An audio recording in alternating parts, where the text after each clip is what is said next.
Inilah suara walang kerik di malam hari ini ya guys.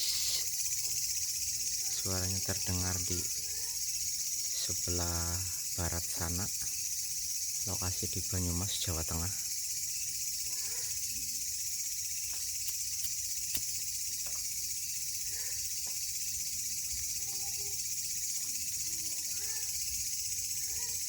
Walang kerik diidentikan dengan kemunculan Mbak Kunti katanya guys, tapi nanti kita lihat apakah ada penampakan apa tidak ya guys.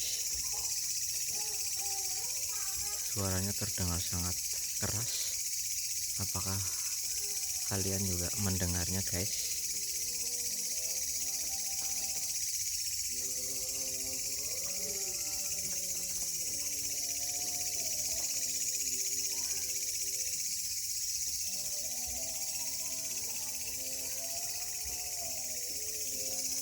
Ada kepulan asap juga guys. Apakah sebentar lagi ada penampakan ya? Mari kita perhatikan saja. Di dekat pohon jeruk itu ya guys, mulai terdengar sayup-sayup. Semoga tidak terjadi sesuatu guys.